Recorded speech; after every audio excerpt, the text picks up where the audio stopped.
hear words, words not of this world. I'm not here to perform, I'm here to inform, to steer a generation, one that generations before us have seen. An information that can change our position if only we can meet the condition. We're not gathered this evening just for the vibes. We're not gathered this evening just to feel good on a Sunday evening. I know we came with our phones to capture the moment, but please, let's not forget the one who has come to capture our hearts. We're not here for the melodies of the instrument. We're not here for the vocal clarity of the choir. We're here for a ritual. We're here for a sacrifice. We're here to sacrifice ourselves. So yes, death will happen this night. Death of pride, death of sin, death of self, and every other nature limiting our access into His presence. You see, to access His presence, you must be willing to sacrifice yourself at the altar of worship, your pride, your will, and submit to the sovereignty of His mightiness so you can come under His immunity. Psalm 91 verse 1. He that dwells in the secret place of the Most High shall abide under the shadow of the Almighty. Asking that by His mercy He brings us into intimacy. For Moses it was his shoe, his past. For Isaiah it was a lying lips, his flaw. For you, what is it going to be this night? What are you willing to give up so you can level up and come up and move deeper into His presence? Worship. Worship is not hands lifted high while hearts stay low. Worship is not Sunday sanity that vanishes on Monday. Worship is beyond emotions. It is a devotion. It is a connection, not a collection of slow or rhyming songs. Worship is a reception of God's illumination, not a repetition of lyrics sitting beautifully on the fence of our lips and not getting access to the depths of our hearts. I worship not the gifts, but the giver. Not just for the blessings, but the blesser. Worship is the posture of a soul that desires to nurture and stay wrapped in God's nature, surrendering the totality of our humanity under divinity.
I stand in awe of the awesomeness of His presence. How? How that this presence entered the burning furnace and it became cold like London weather. I cannot explain further. Ask Nebuchadnezzar. Ask Moses why his face was glowing. Ask the Israelites why Mount Sinai was trembling.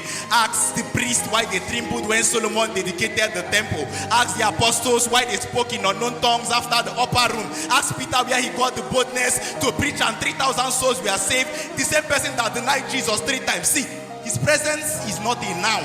It is not the name of a place. It is beyond the physical location. It is a realm of possibilities. In His presence, fear forgets my name. Shame drops its chain. Chains don't rattle, they disappear. Storms don't shout, they fear. Scars turn into testimony. Grace wears my face. Peace fills the space. Sin loses its grip. Sickness loses its grip. Heavy heart takes a sip from the river that runs from His fingertip. In His presence, wounds are healed. In His presence, battles are hushed. In His presence, barrenness is crushed. In His presence, fear is evicted. In His presence, affliction is restricted. In His presence, pain disappear like they never existed. In his presence, glory is manifested. In his presence, grace grows, demons are humiliated. In his presence, mercy flows, lifting us up above all foes. In his presence, depression cannot find expression. In his presence, direction replaces confusion. In his presence, freedom replaces molestation. In his presence, demonic operations are suspended. In his presence, negative addictions are rusticated. In his presence, joyfulness and fruitfulness is guaranteed.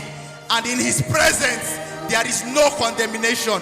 Brothers and sisters, you can come the way you are, but be ready never to go back the same. So come drink from the bowels of Goshen. Come drink from the rivers that never run dry. Come drink from the Alpha. He is the Father of us all. So come deeper into his presence.